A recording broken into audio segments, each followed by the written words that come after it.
మార్పు మొదలైంది అనే మార్పు మొదలైందా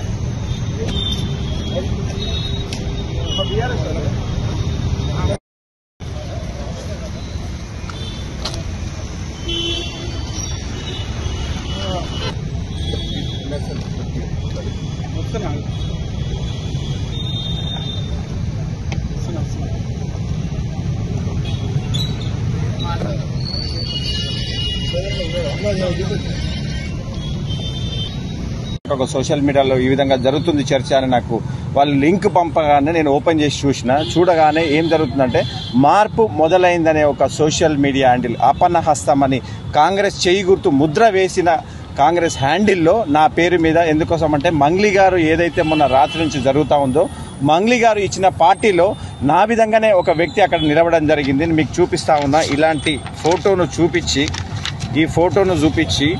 ఇక్కడ హైట్ ఉన్న ఫోటోను చూపించి ఇది రాజీవ్ సాగర్ బీఆర్ఎస్ నాయకులు అక్కడ పార్టీలో అటెండ్ అయినని చెప్పి నిన్న సాయంత్రం నుంచి కాంగ్రెస్ వాళ్ళు దుష్ప్రచారం చేయడం జరుగుతూ ఉంది. నేను అది చూడగానే ఇమ్మీడియట్గా సాయంత్రం సైబర్ క్రైమ్ ఆఫీస్కి రావడం జరిగింది. వాళ్ళు కొన్ని చట్టాలు మేము ఇది తీసుకోము, పోలీసు మీరు ఖచ్చితంగా కోర్టు నుంచి రావాలి అని చెప్పడంతోనే ఎవరైతే మా మోహన్ రావు గారైనా మా భరత్ అన్న వాళ్ళ దగ్గర సంప్రదిస్తే మీరు ఖచ్చితంగా ఉదయం రండి, మనం ఏ విధంగా వాళ్ళు తీసుకోరో మన అడ్వకేట్ల ద్వారా మళ్ళీ కంప్లైంట్ ఇద్దామని రావడం చెప్తే నేను ఈరోజు మళ్ళీ ఇక్కడికి రావడం జరిగింది. ఈరోజు ఏసీపీ గారి దగ్గర కంప్లైంట్ తీసుకొని మాకు ఎండార్స్మెంట్ కాపీ ఇవ్వడం జరిగింది. నిన్న నేను సాయంత్రం ఇక్కడ అదే సిసిఎస్ ఇక్కడ సైబర్ క్రైమ్లో ఉండగానే తెలుగు స్క్రైబ్ అనే ఒక పేపర్ హ్యాండిల్లో తెలంగాణ స్క్రైబ్ అనే పేపర్ హ్యాండిల్లో నేను సాయంత్రం ఇక్కడనే ఉన్న సిఐ గారి కంప్లైంట్ ఇస్తున్న సమయంలోనే కేసును రాజీవ్ సాగర్ని అదుపులోకి తీసుకున్న పోలీసులు అని నేను సాయంత్రం ఈ విధంగా తెలంగాణ స్క్రైబ్లో పెట్టి అధ్వానంగా ఒక దళిత సామాజిక వర్గం నేతకు చెందిన వ్యక్తిని నేను కష్టపడి ఈ స్థాయికి వచ్చిన కావాలని ఎవరు చేస్తున్నారో నేను ఖచ్చితంగా వాళ్ళను వదలను. వాళ్ళ పేర్లు వాళ్ళ ఫొటోస్తో సహా నేను తీసుకోవడం జరిగింది.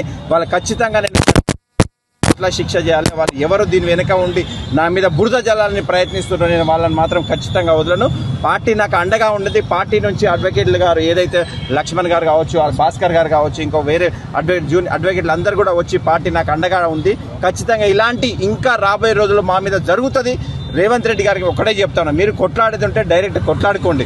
మమ్మల్ని భయపెట్టించి వీళ్ళని ఆపదలుచుకుంటే మాత్రం అంతకంతకు మేము ఉన్నది ఉద్యమ స్థాయి నుంచి వచ్చిన నాయకులం. ఖచ్చితంగా ఇంకా రివెంజ్ తీసుకుంటాం తప్ప, ఖచ్చితంగా కొట్లాడతాం తప్ప. ఇంకా నాకు నిన్నటి వరకు కొంచెం కామ్గా ఉన్నా కానీ ఇవాళ నుంచి ఇంకా ఎక్కువ గట్టిగా మాట్లాడతా, ఇంకా ఎక్కువ గట్టిగా కొట్లాడతా, ఇంకా ఎక్కువ కేసీఆర్ గారి మీద కానీ, కేటీఆర్ గారి మీద కానీ, కవిత గారి మీద కానీ, హరీష్ రావు గారి మీద ఏది జరిగినా కూడా మేము ఖచ్చితంగా కొట్లాడుతూనే ఉంటాం. మా మీద మీరు ఎంత బురద జల్లినా మేము తుడుచుకుంటానికి రెడీగా ఉన్నాం. ఎందుకంటే మేము ఎటువంటి పార్టీలకు పోయే వ్యక్తులం కాము. కనీసం ఆమెకు నాకు వ్యక్తిగతంగా కూడా పరిచయం లేదు. ఆమె నన్ను గుర్తు కూడా పట్టిన వ్యక్తి. ఆమె పేరు చెప్పి నన్ను బదనాం చేయాలనే ప్రయత్నం చేస్తున్నారు. ఖచ్చితంగా ఖబర్దార్. నేను ఏదైతే వీళ్ళు మార్పు మొదలవుతుందనే హ్యాండిల్ని వాళ్ళని ఖచ్చితంగా నేను కోర్టు నుంచి వాళ్ళకి కఠిన చర్యలు తీసుకునే విధంగా తెలంగాణ స్క్రైబ్ వాళ్ళు ఒక్కసారి ఆలోచన చేయాలి. ఒక వ్యక్తిని మీద దుమారం చేసేటప్పుడు వాళ్ళ జీవితాలు ఏంది, వాళ్ళు ఎంత కష్టపడి ఈ స్థాయికి వచ్చారు. అనవసరంగా మీరు ఒక పేపర్ మీద రాసేయటం వల్ల మా కుటుంబాలు కానీ ఎంతమంది ఇబ్బంది పడతారో అని ఒకసారి ఆలోచన చేయాలి. ఖచ్చితంగా వాళ్ళని కోర్టు పోయి వాళ్ళకి శిక్ష పడేంత వరకు నేను వెంపటి ఉంటా. మీరు ఎన్నిసార్లు ఇట్లాంటి బదనాం చేసినా కూడా పార్టీ కోసం మేమందరం ముందు ఉంటాం.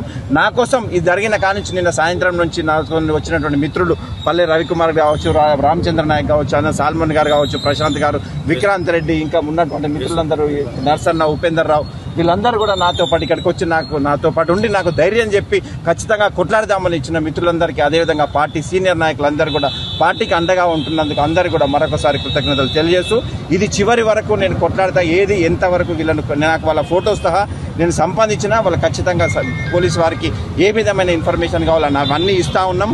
అవన్నీ ఇచ్చి ఖచ్చితంగా కొట్లాడే వరకు ముందుకు పోతానని తెలియజేస్తా ఉన్నాను. జై తెలంగాణ.